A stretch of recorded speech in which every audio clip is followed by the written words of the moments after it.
Sifa ya watu ya uadilifu ni watu ambao wanapenda kueleza mambo, kuelimisha jambo na kufafanua jambo na kupinga vitu ambavyo sio vizuri, lakini pia ni watu ambao wanapenda kuamrisha mambo yawe kwa wakati, lakini pia ni watu wanaosimamia mambo yao wenyewe na kuyataka kuwa na kuto kuingiliwa kinyume na walivyotaka wao.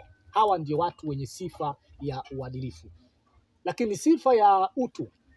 Utu ni miongoni mwa watu ambao wanafanya, ni watu ambao ni wasili sana. Wanafanya mambo kwa siri, yani mambo yao, maovu yao au mabaya yao, si watu unaoweza kuyajua maovu yao. Ni watu ambao wanayaficha sana maovu yao. Sasa tukija katika utu, utu tuseme ni ile hali ya kuwa, yani utu ni siri. Ni watu wenye siri, ni watu ambao wasiopenda kutenda maovu hadharani, lakini mambo yao kuyafanya kwa siri sana. Sasa kitendo hiki cha utu ni kitendo ambacho huwezi kumjua mtu akiwa mwovu, kwa sababu wakati mwingine uadilifu huleta utu. Kwa nini uadilifu huleta utu?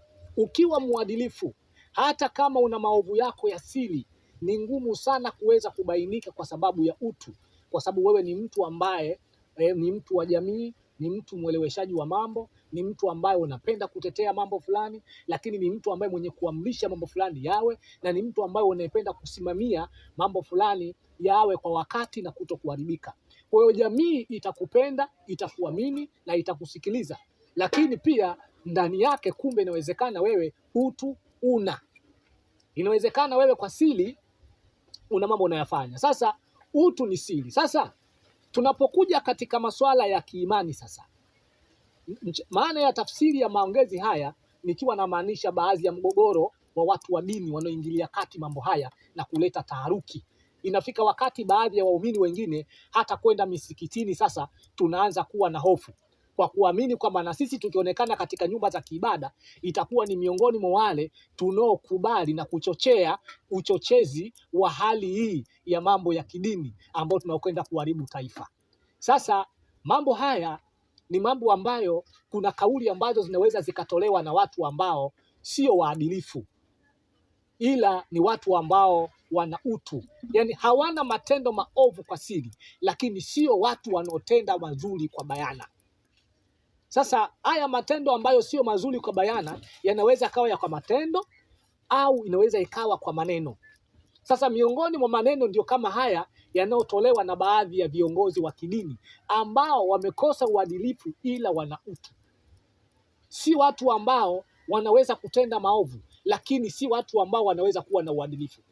Sasa tunaomba sana viongozi wa kidini, tunaomba tujaribu kutoa ombi hizi kauli, kwa sababu hali ya kuwa kimya mara zote kwa kuwa na hofu, hata sisi kwa sisi wananchi wa kawaida tunapokoseana au mtu anapokosea, kuto kwenda kueleza hiki ulichokifanya kiongozi mwenzangu au wewe muumini mwenzetu kwamba umekosea, sisi waumini wako umetutia hatiani, huwa tuna hofu. Hasa sisi Waislamu. Sisi Waislamu tuna kimbilio la neno, tunamwachia Mungu. Huku katika Uislamu neno tunamwachia Mungu hakuna. Ukisikia muumini wa Kiislamu anakwambia tunamwachia Mungu, maana yeye anakwenda kulia na Mungu likukute. Likisha kukuta anakwambia Mungu ndiyo majibu yake. Yale siyo majibu ya Mungu pekee, bali ni majibu ya mwanadamu aliyemshindikiza kumuomba Mungu ili wewe udhurike eti kwa sababu ulizungumza jambo fulani. Haya mambo tunayowaomba, mimi naomba kama ni muumini wa moja kati ya watu wa dini, ninaomba kiongozi wangu wa dini, kama ulizungumza katika namna ya hali ya kutaka tu kuepusha hili jambo lisijitokeze, na lakini katika namna ya ufikishaji na upokeaji jamii tumelipokea tofauti, imefika hatua tunaanza kuwa na hofu, wengine kuanza kutokeza katika swala la ibada, kwa sababu kuonekana na sisi tutakuwa miongoni mwa wale watu ambao tunatakiwa kuwajibika au miongoni watakaojitokeza hadharani. Hii hali ya mambo ni ya kisiasa. Hii nchi ni ina mfumo wa vyama vingi. Kwa kama ni nchi ya sera zake ni mfumo wa vyama vingi, kuna makundi ya watu wanaokereketwa na vyama fulani. Kwa hiyo ukisema tutatoka hadharani kwenda kuandamana kwa ajili ya waandamanaji, wale ni watu ambao wameshibishwa na watu wao wa kisiasa. Kwa hiyo kinachohitajika ni kuwaeleza kwamba, ndugu zangu wa Tanzania, sisi tupo katika mgawanyiko wa kisiasa. Mgawanyiko wetu wa kisiasa, baada ya siasa zinapopita uchaguzi, tusibaki kwenye mfumo huo wa viongozi wetu kutuanikiza tena kwa kukosa kwao matokeo au kwa kushindwa kwao kwenye vyama vyao na uchache na uchanga wa vyama vyao, visituanikize sisi wanajamii au wanachama kwenda tena hadharani kuwapigania wao, ihali sisi tunachokitaji maana yake tunawaunga mkono kwenye wakati wa uchaguzi. Sasa palipopita tusiende huko. Nilikuwa nafikiri tungetumia lugha hizo, na kama kuna namna nyingine yoyote ya kujaribu kueleza na kuikemea serikali, tusitumie mitandao ya kijamii. Viongozi wa kidini, tumieni mabaraza yenu ambayo yanaweza kuleta suluhisho na kuweza kuzungumza haya maneno mengine mnapoleta katika mitandao ya kijamii. Mitandao ya kijamii hata mwanzoni haikuwa kama chombo kilicholasimishwa kuonekana chombo chenye maadili. Kuna watu wengi ambao maadili yao na uelewa wao uko tofauti. Kwa hiyo hiki sio chombo ambacho moja kwa moja kinaweza kufikisha maudhui ya taharuki kubwa ya mambo kama haya katika taifa.